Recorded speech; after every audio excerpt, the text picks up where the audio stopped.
A packed stadium, a World Cup final, tens of thousands on their feet. On a velvet plinth at the center of the pitch stands the World Cup Trophy. 1.8 kilograms of polished gold. Players walk past it. They kiss it. They lift it for the photograph. None of them know what they are touching. The trophy on that plinth is not the original. The original Jules Rimet, the most famous object in the history of football, was stolen. Walked out of a building one night inside a black garbage bag. Melted by every official account into anonymous gold bars that could never be traced.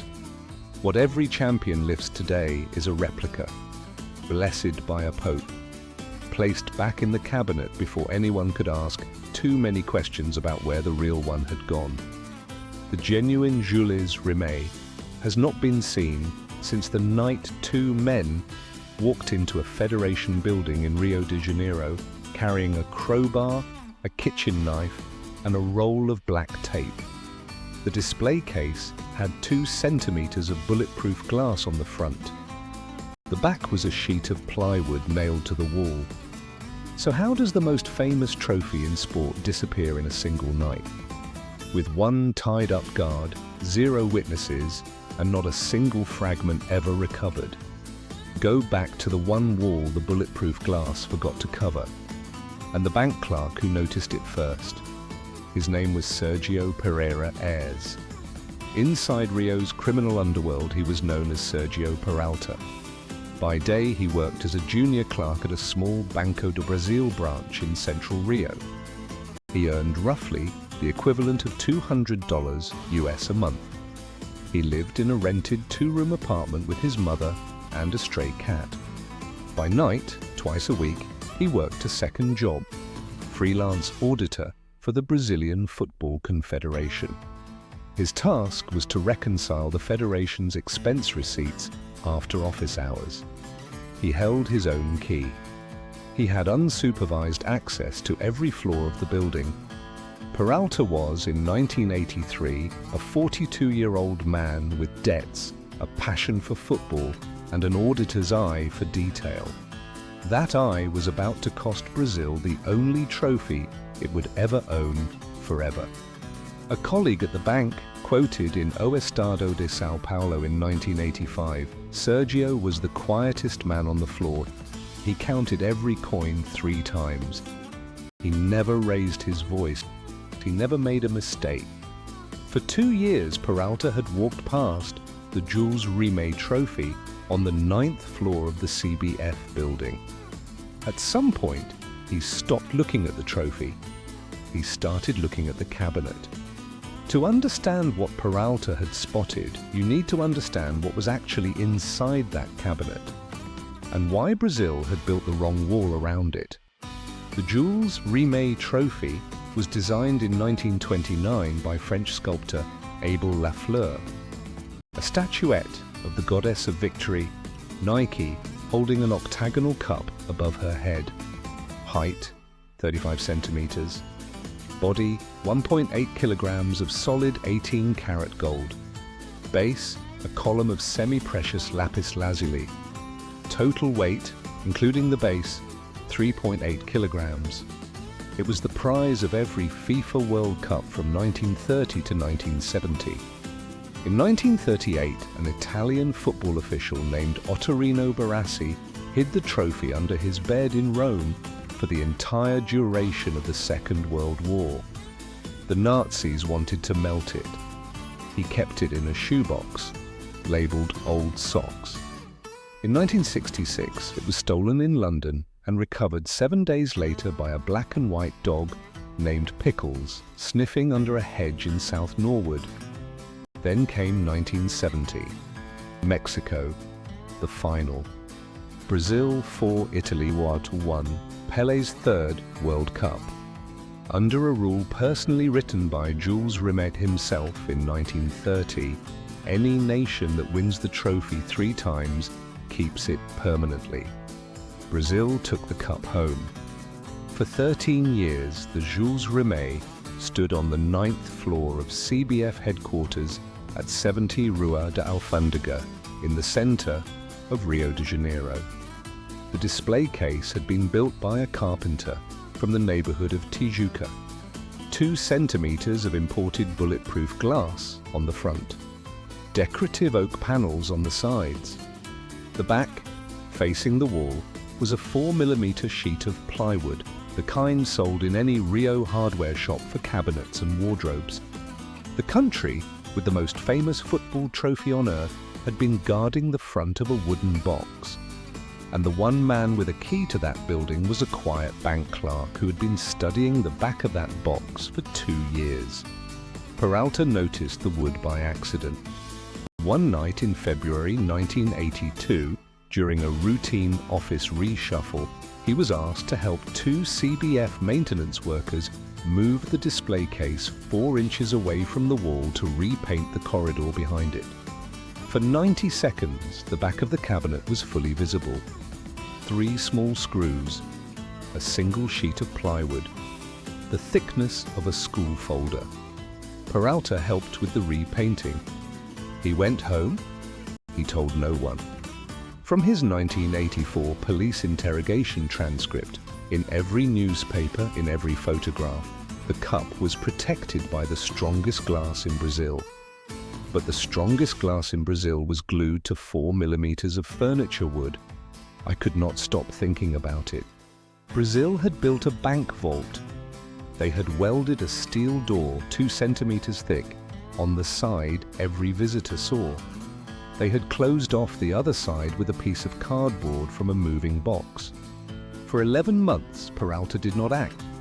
He kept working both jobs. He paid for his mother's diabetes medication. He listened to football on the radio. The Jules Rimet was structurally a kitchen cabinet that the country of Brazil happened to worship. What Peralta needed was someone with rougher hands than his. Peralta knew his limits. He was a bank clerk. He had never punched a man in his life. He couldn't climb a fence, pick a lock, or threaten a guard. What he had was a key, a floor plan, and a calendar. What he needed was muscle. Through a contact who ran an illegal Jogo do Bicho lottery booth 2 blocks from his bank, Peralta was introduced to 2 men in the spring of 1983. The first, Francisco Jose Rocha, 36 years old, nicknamed Chico Barbuda, Bearded Chico, former officer in the Rio Civil Police, expelled in 1979 for selling case files to organized crime.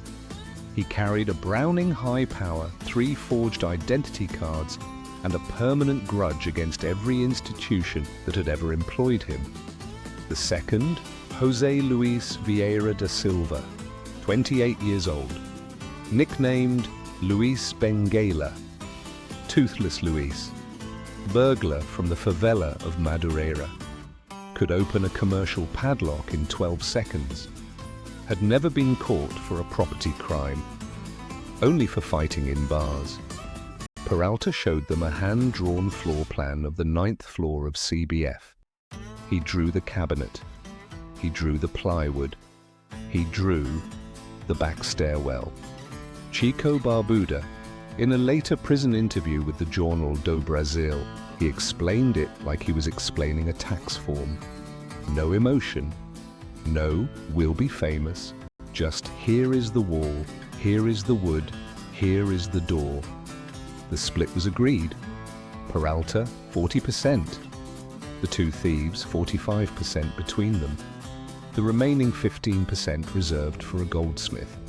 That goldsmith was Juan Carlos Hernandez, Argentine, late 40s. He ran an unregistered foundry in the basement of a building near Praça Mauá, specializing in melting unmarked gold for Rio's black market. He did not care about football. He did not care about Brazil. He cared about weight.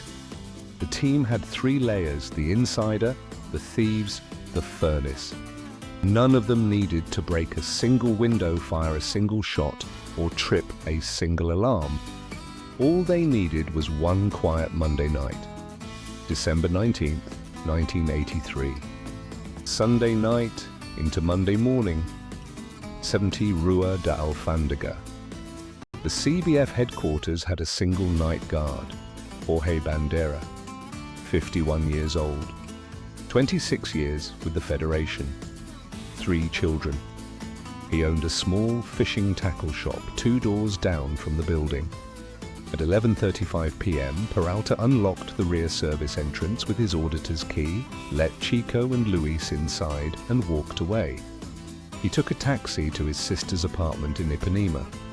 He arrived by midnight. He played dominoes with her husband until 2 a.m. He needed to be visibly somewhere else. Chico and Luis climbed the back stairwell in complete darkness. 9 floors, rubber-soled shoes, no flashlight. On the ground floor, Jorge Bandera was asleep in his chair behind the reception desk. He woke up to a Browning pressed against his right cheekbone. Chico Barbuda to Bandera. From the police statement filed 2 days later, you have a wife, you have 3 kids, you have a tackle shop. Sit. Don't move. Tomorrow, you are a hero who survived. They tied his wrists with packing twine, sealed his mouth with black tape, and blindfolded him with a kitchen towel from the staff pantry. Then they climbed back up to the 9th floor. The display case stood in the corridor between the boardroom and the elevators. Light from the street lamps came in through the window behind it. Luis Benguela worked the crowbar between the cabinet and the wall. The plywood panel cracked on the second pull. He widened the gap with the kitchen knife, reached in and lifted the Jules Rimet trophy out by the lapis lazuli base. He placed it on the corridor floor. Then he reached back in, took the Kodak gold-plated replica that stood beside it, took the Taça Renato Carl, took the Taça Eduardo Sayun. 4 trophies, 1 bin liner. Total time inside the building, 35 minutes. The most famous trophy in the history of football left the 9th floor of CBF headquarters inside a black garbage bag. At 2:15 in the morning, Jorge Bandera's wife began calling every police station in central Rio.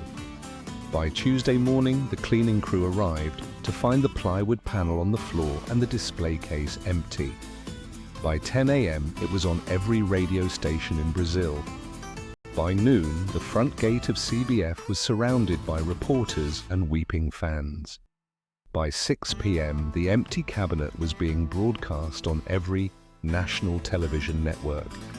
The president of the CBF, Juliette Coutinho, made a public statement that evening. Visibly shaken, eyes red. On TV Globo's 8 o'clock news, December 20th, 1983. Whoever has taken this trophy has stolen from 65 million Brazilians. The Jules Rimet is not gold. It is the soul of this country. Bring it back. We will forgive everything. Brazil had won that trophy 3 times. They had buried 2 generations of players who had lifted it. Garrincha, Didi, Vava. And in a single night, someone had walked out of a Rio building with their national inheritance inside a garbage bag. Coutinho personally went on radio the next morning and directed his appeal, not at the public, but at the favela bosses, the Jogo do Bicho captains, the criminal underworld of Rio. Return it. No questions, no witnesses, no charges. The military police announced a 1 million Cruzeiro reward. Nothing came back. Within 48 hours, the country with 3 stars on its football shirt had become the country with no trophy in its cabinet and no idea where the gold had gone. The gold was 20 minutes away by car, in a basement near the Rio harbour, already inside a furnace. Wednesday, December 21st, 2 days after the theft. Juan Carlos Hernandez's workshop near Praça Mauá. Hernandez did not look at the goddess Nike. He did not photograph her. He did not save the lapis lazuli base. He weighed her. 1.8 kilograms of body gold, 18 carat, 750 parts per thousand, pure. He separated the figure from the stone base. He laid the gold flat on a steel tray. He turned the furnace to 1080 degrees Celsius. 3 hours later, by every official account, the most photographed football trophy in history was a row of 16 anonymous gold bars on a wooden workbench. He did the same to the Kodak replica and to the 2 smaller cups. When federal police finally arrested Hernandez in August 1984, after a tip-off from a black market jeweler in Buenos Aires, the conversation that ended his career was a single exchange with Major Luis Muniz. From the case file, August 14, 1984, you understand what this object meant to Brazilians. It was their cross of Christ. It was the soul of an entire country. Hernandez, maybe, but for me, it is gold. And gold has only one value: its weight. The trophy that Garrincha had held above his head in 1958, that Pelé had kissed in 1970, that an Italian official had hidden under his bed for 6 years to keep it from the Nazis, was, by every official record, 16 indistinguishable bars on a wooden table by Wednesday afternoon. The most famous object in the history of sport had, within 72 hours of leaving its cabinet, become indistinguishable from any other gold on any market on earth. But Brazil could not allow the empty cabinet to be photographed for long. Within 6 weeks of the theft, the Eastman Kodak Corporation, a major sponsor of Brazilian football since the 1958 World Cup, made a private offer to CBF. Kodak would commission a new Jules Rimet trophy. Identical dimensions, identical mass, 18 karat gold, modelled from Abel Lafleur's original 1929 blueprints, still held in a FIFA archive in Zurich. The replacement was sculpted in Sao Paulo by a Brazilian artist named José Carlos Vitor, working from photographs and the FIFA drawings. Completion date, March 1984. Cost, roughly $250,000 US. The replica was returned to the 9th floor of CBF in April 1984. Some years later, on a state visit to Brazil, Pope John Paul II was asked to bless the new trophy in private. He laid his hand on the gold figure inside a closed reception room. No cameras, no journalists. The plywood back of the cabinet was replaced, this time with a half-inch sheet of welded steel. The country that had lost its most sacred object in 35 minutes had, within 10 months, a trophy that looked exactly like the one it had lost. And most Brazilians never thought to ask which one they were touching. The replica stands in the CBF Museum today. Tourists place their hands against the new bulletproof glass. They take selfies. They tell their children, this is the trophy Pelé lifted. It is not. The 4 men who took the original did not enjoy the gold for long. Sergio Peralta was arrested in August 1984, found hiding in a cousin's apartment in Sao Paulo. He confessed within 2 days. He was sentenced to 9 years. He served 7. He was released in 1991 into a country that had already forgotten his name. He died in 2003 of a heart attack in a single-room apartment on the outskirts of Rio, having spent his last savings on a small television to watch that summer's World Cup. Brazil won its 5th title with a replica that even then most of the planet did not realize was a copy. Chico Barbuda was shot dead in a Rio street in 1989. A settling of accounts in the Jogo do Bicho underworld. Luis Benguela was shot dead in a bar in the Baixada Fluminense in 2003. The same year Peralta died. Juan Carlos Hernandez was arrested in Paris in 1998. not for the trophy, for trafficking cocaine from Colombia. Jorge Bandera del Noa, the night guard, was investigated, cleared and quietly fired. He spent the rest of his life as the man who lost the cup. 4 men took the most famous trophy on earth. None of them died rich, none of them died old, none of them died in peace. And 43 years later, one question remains. Some investigators do not believe Hernandez melted the original. The forensic anomaly is simple. The gold bars seized from his foundry in 1984 tested at nearly 24-carat purity. The Jules Rimet body was 18 carat. No basement furnace near Prasa Moa was capable of refining gold from 18 to 24 carats in 3 days. That requires industrial equipment. That requires a process Hernandez did not have. The theory, Hernandez sold the real Jules Rimet, intact, untouched, to a private collector in Switzerland or Argentina. He melted the Kodak replica and the 2 smaller cups to account for the weight difference. The numbers were close enough. No one checked closely enough. If that is true, then the gold goddess of victory is not anonymous bars on a market somewhere. She is, right now, sitting in a private vault in Europe, watching every World Cup final with everyone else, knowing exactly what she is, knowing that no one who lifts her copy will ever know what they are holding.